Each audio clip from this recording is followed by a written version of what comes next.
कहानी शुरू होती है रेमी नाम के एक आदमी से जो बहुत अच्छा पेंटर था। अपनी बीवी और बच्चों के साथ बहुत अच्छी जिंदगी गुजार रहा था। एक दिन इसने देखा जब वो अपने बच्चों के साथ खेल रहा था कि वो अपनी कुर्सी के अंदर धंसता जा रहा है, यानी जैसे कोई चीज उसे अपनी तरफ खींच रही हो। मगर वो फौरन से खड़ा तो हो जाता है, लेकिन ये अजीब चीज वो काफी देर तक सोचता रहता है। उस दिन के बाद उसके साथ अजीब अजीब चीजें होने लगी, जैसे वो कभी सोफे के अंदर धंसने लगता तो कभी बेड के अंदर। मगर उसको इन सब बातों के बारे में कुछ भी समझ नहीं आ रहा था कि उसके साथ क्या हो रहा है। वो इस चीज के बारे में काफी ज्यादा सोचता है। एक दिन वो स्टूडियो में जहाँ पर वो पेंटिंग करता था अपने बच्चों के साथ था। उधर वो काम करते हुए पानी का टैप बंद करना भूल गया, जिससे उसका सारा स्टूडियो पानी से भर जाता है। उसकी छोटी सी गलती की वजह से उसका सारा स्टूडियो बर्बाद हो गया था। वहाँ पर जब वो अपनी कुछ पेंटिंग्स को बचाने की कोशिश भी करता है, मगर जैसे ही ये पेंटिंग्स लेने जाता है वो जमीन के अंदर धंसने लगता है। मगर इस बार वो बाहर नहीं आया था बचकर, वो किसी और दूसरी दुनिया के तालाब में पहुंच चुका था, जहां एक नहीं दो नहीं बल्कि 3 सूरज थे। वहां पर वो कुछ जंगली लोगों को भी देखता है, मगर अगले ही पल उसको कोई पानी से खींच लेता है। अब वो वापिस अपनी दुनिया में आ गया था, मगर अब उसको कुछ भी ठीक नहीं लग रहा था। उसको इस बात का तो अंदाजा हो चुका था कि ये कोई उसका वहम नहीं है, बल्कि कुछ तो है जो उसके साथ गलत हो रहा है। वो सब बातें अपनी बीवी को बताता है, मगर वो तो उसकी किसी भी बात पर यकीन करने को तैयार ही नहीं थी। दरअसल रेमी की बीवी अपने बॉस को पसंद करती थी और रेमी को छोड़ना चाहती थी। अब बेचारे रेमी के पास तो कुछ भी नहीं बचा था, न उसका स्टूडियो और न ही उसकी बीवी। उस पर तो जैसे मुसीबतों का पहाड़ टूट चुका था। उसकी बीवी तो अपने बॉस को मिलवाने घर पर भी ले आती है। रेमी को कुछ भी समझ नहीं आता। वो तो आराम से उनकी हर बात मान लेता है। वो तो उनसे ये भी कह देता है कि कुछ दिन के बाद मैं घर छोड़कर चला जाऊंगा। अब ये बात जब वो अपने घर वालों को बताता है कि उसकी बीवी उसे छोड़ना चाहती है, उनकी मदद चाहिए, मगर वो भी उसकी कोई बात नहीं सुनते और मदद करने से साफ इनकार कर देते हैं। अब इन सब के बाद जब वो कॉफी बनाने किचन में जाता है तो उसके साथ दोबारा से अजीब अजीब चीजें होने लगती हैं। उसकी बिल्ली हवा में रुक जाती है। रेमी उसे हिलाता है, मगर उसकी बिल्ली तो जैसे हवा में ही जम गई थी। वो जब अपने आसपास की चीजों को देखता है सब कुछ रुक गया था। जमीन लिक्विड जैसे होने लगी थी और वो अब जमीन में धंसता जा रहा था। अचानक से वो अपने घर से एक जंगल में आ गया था, यानी दूसरी दुनिया में। तभी वो देखता है जंगली लोग जानवर को काट कर पका रहे हैं। वो उनसे मदद मांगता है तो वो तो रेमी को अपना खाना समझ रहे थे। उसके पीछे भागते हैं उसे पकड़ने के लिए, मगर वो किसी न किसी तरह अपनी जान छुड़ाकर भाग जाता है। अब जिसके बाद वो गांव में आ जाता है। वहाँ पर आकर वो गार गुफा में छुप गया था। तभी अचानक से कोई चीज उसको खींचती है और वो अचानक से आकर दोबारा से अपने घर में गिरता है। सब घर वाले परेशान हो गए थे। सारी चीजें बिखर जाती हैं, मगर कोई भी इस बात पर यकीन करने के लिए तैयार ही नहीं था। वो आपस में ये बातें करते हैं कि रेमी पागल हो गया है। तभी वो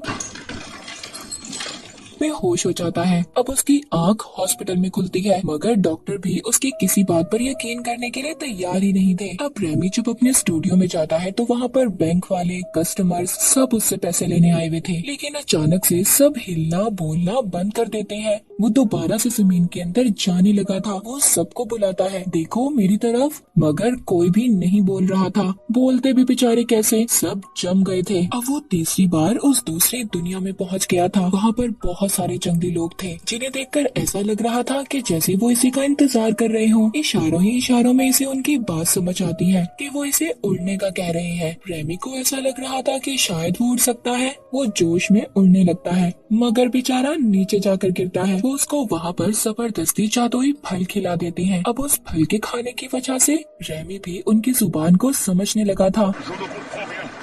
अब उस कबीले का सरदार उसे समझाता है कि आखिर वो इनकी दुनिया में आया कैसे। असल में सब जंगली लोग जोटान नाम के खतरनाक जंगली राक्षस से बहुत परेशान थे।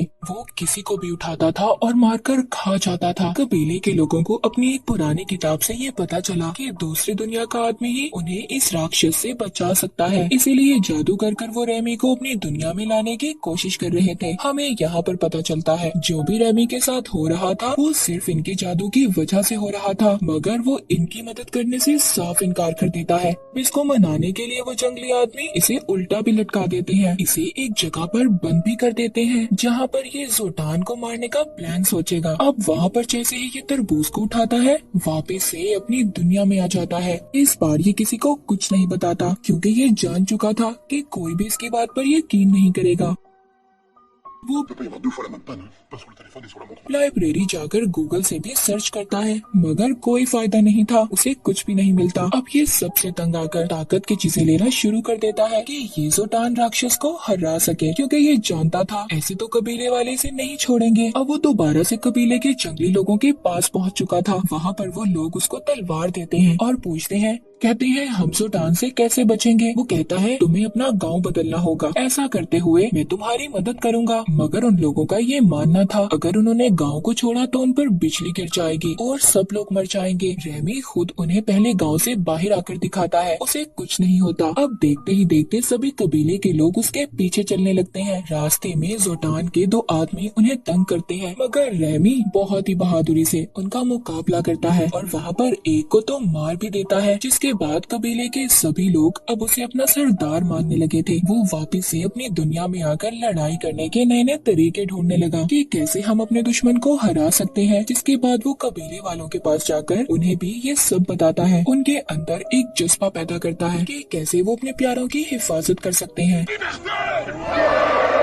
इसके बाद ये अपनी दुनिया में आकर अपने बेटे के साथ टाइम गुजारता है और फिर दोबारा से दूसरी दुनिया में चला जाता है। तभी वहाँ पर ये देखता है कि वहाँ पर तो जंग छिड़ चुकी थी। जोटान की आर्मी कबीले के लोगों पर भारी पड़ रही थी, उन्हें बुरी तरह मार रही थी। अब ये सभी लोगों को बचाकर एक जगह पर ले आता है और उन्हें अपना प्लान बताता है। जिसके बाद ये जोटान के आदमियों के पास जाकर उनकी बेइज्जती करता है, उन्हें थप्पड़ मारता है और फिर वहाँ से भाग आता है। सब उसका पीछा कर रहे थे। ये अपने कबीले के लोगों को कहता है इन पर हमला कर दो। इसका प्लान कामयाब हो गया था और खुद भागकर एक दरख्त में छुप गया। अब कबीले के लोग जोटान की आर्मी पर तीर बरसा रहे थे। सारी दुश्मन आर्मी मारी जा चुकी थी। अब ये सब कबीले के लोग रेमी के आगे सर झुका लेते हैं। वो अब उनका राजा बन चुका था। रेमी ने टेक्नोलॉजी का इस्तेमाल करके गाँव में बहुत कुछ बनवाया। कबीले वाले उसे अपना गॉड समझने लगे थे। उसे यहाँ हर चीज के मजे मिल रहे थे, जो मजे बादशाह लिया करते थे। उसके आसपास भी बहुत सारी लड़कियां थी। काफी टाइम ऐसे ही गुजर जाता है। अब वक्त के साथ साथ रेमी भी बदल गया था। जहाँ पहले वो एक डरपोक इंसान था, मगर अब काफी ना डर और बहादुर हो गया था।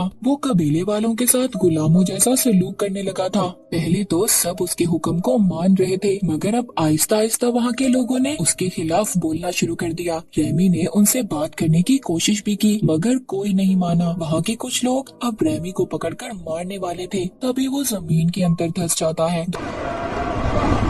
दोबारा से अपनी दुनिया में आ गया था। रेमी अपना सबक सीख चुका था कि लोगों को ऐसे राजा की जरूरत नहीं होती जो उनके साथ गुलामों जैसा सलूक करे। रेमी वापस अपनी दुनिया में आकर अपने दोस्त से मदद मांगता है ताकि वो दोबारा से पेंटिंग्स को शुरू कर सके। अब उसकी जिंदगी में एक लड़की भी आ गई थी। वो दोनों एक दूसरे को पसंद करने लगे थे, मगर जैसे ही ये लड़की पास आती है, रेमी एक बार फिर दोबारा से वापस दूसरी दुनिया में आ गया था। वहाँ के कबीले के लोग इसको बताते हैं अभी तुमने जोटान को मारना है, जिसके बाद ही सब कुछ खत्म होगा। हालांकि रेमी इन सब में अब पढ़ना नहीं चाहता था, मगर वो लोग जबरदस्ती इसको जोटान की गुफा में फेंक देते हैं। लड़ाई करते हुए रेमी को डर तो लग रहा था, मगर ऐसे ही वो अपना हथियार उठाकर हवा में फेंकता है और सीधा वो जोटान को जाकर लगता है। जोटान राक्षस अब मर चुका था। सब उसे देखकर बहुत खुश थे। अब उन कबीले के लोगों की आखिरी रस्म भी बाकी थी। इन लोगों ने रेमी को मारकर खाना था। उसे जब ये पता चलता है तो